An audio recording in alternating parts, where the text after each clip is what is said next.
A Montanha Mágica, leitura. Nós estamos no capítulo intitulado Sutileza do Pensamento.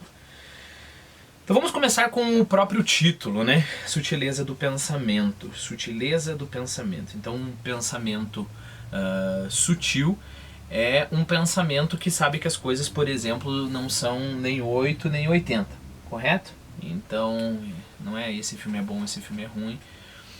Então você tem esse pensamento sutil, você consegue notar as minúcias, né?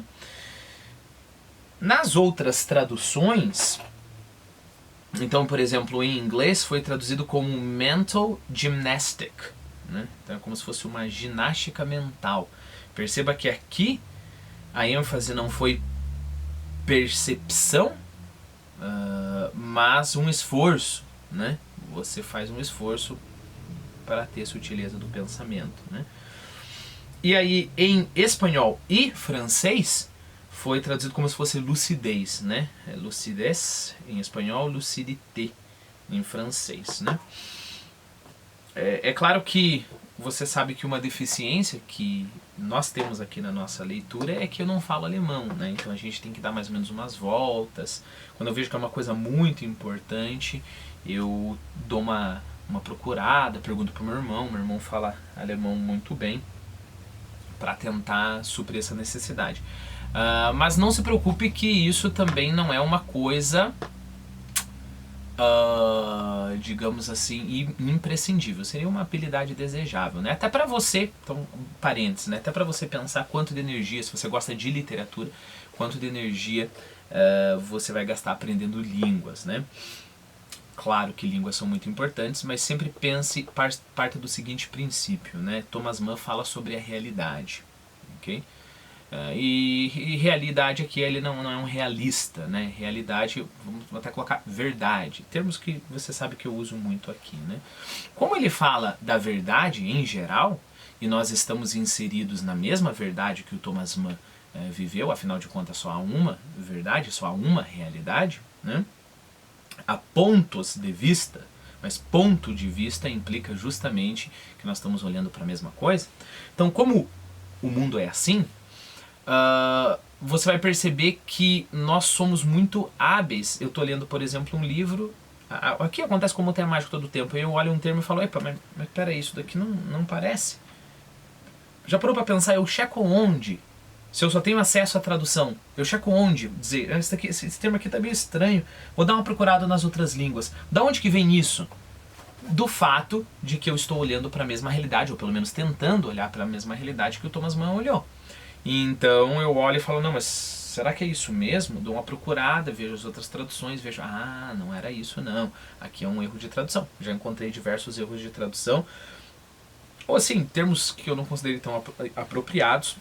Não estou usando a minha autoridade, estou usando a autoridade dos outros tradutores, só fazendo isso, só prestando atenção à realidade.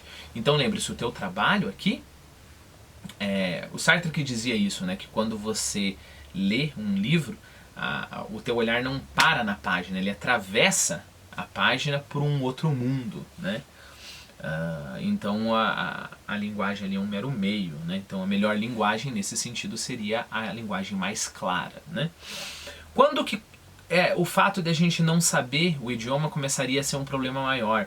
Quando o autor começa a colocar muita ênfase no discurso em si, né? Então, por exemplo, sei lá, uma poesia que seria o oposto da poesia do Alberto Caeiro, por exemplo. Alberto Caeiro, é claro, a forma é linda, mas ele tem uma verdade muito específica. Alberto Caeiro, do Fernando Pessoa, né? Então ele tem uma verdade muito específica para mostrar, né? Mas tem poeta não, tem poeta que ele quer que... É claro que isso é um contínuo, que a linguagem dele está mais ali no exterior, né? Nas palavras em si. Ele não se preocupa tanto em o seu olhar cruzando, né, as páginas e chegando a um outro lugar, né? Repare, Guimarães Rosa. Guimarães Rosa é tão bom por quê? Porque ele tem as duas coisas, né? Ele consegue trabalhar muito com a linguagem, mas a história em si, aquilo, digamos assim, o mundo que as palavras te revelam, é um mundo extremamente interessante, né? E eu, particularmente, eu acho que o mais importante do Guimarães Rosa é esse mundo, né? Se ele limpasse a literatura dele, tirasse todos aqueles neologismos, eu acho que seria, claro, sempre uma perda, né? E eu não conheço o Guimarães Rosa tanto assim, mas seria... não perderia tanto a força. Ele ainda seria um grandíssimo escritor se a gente tirasse, né, essa inventividade da linguagem. Mais um exemplo. José Saramago. Né? José Saramago tira pontuação, faz umas frescurinhas ali. E os livros dele, eu ouvi...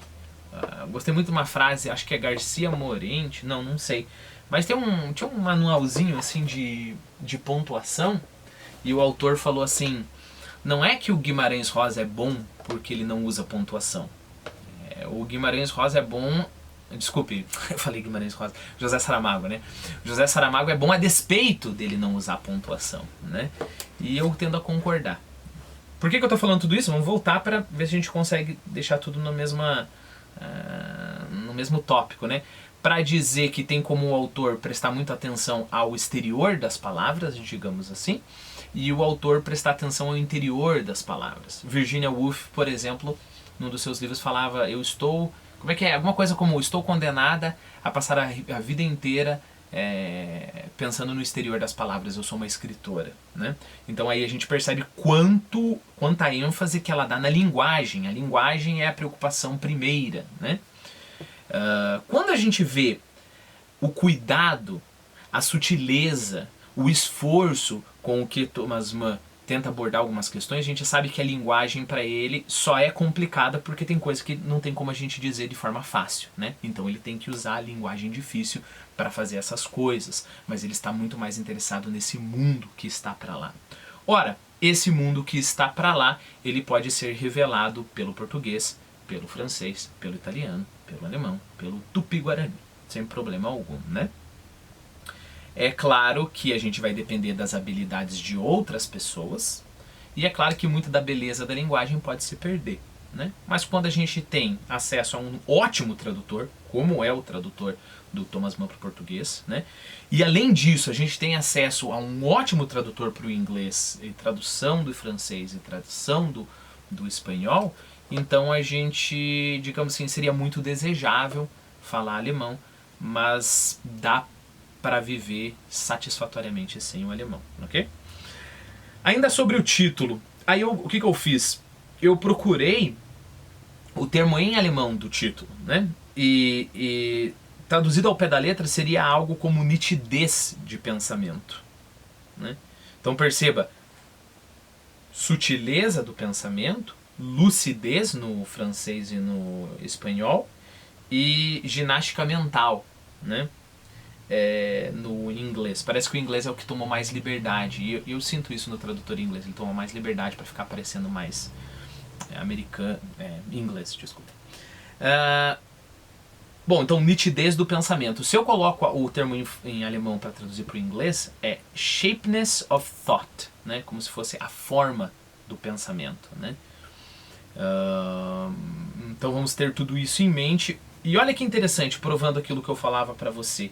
Tudo isso junto dá uma ideia muito boa do que o título quer dizer profundamente, né? Então, aquilo que eu falei para você dos pontos de vista. Pontos de vista não são realidades, são pontos de vista, né? Você olha para mim e fala: mas você não está olhando essa caneta do mesmo jeito que eu estou olhando. Eu concordo com você, mas nós estamos olhando para a mesma caneta, né? O marca-texto. Então, a gente está olhando para a mesma ideia aqui, só que através de diversas línguas. Vou abrir um outro vídeo aí sim a gente começa a ler.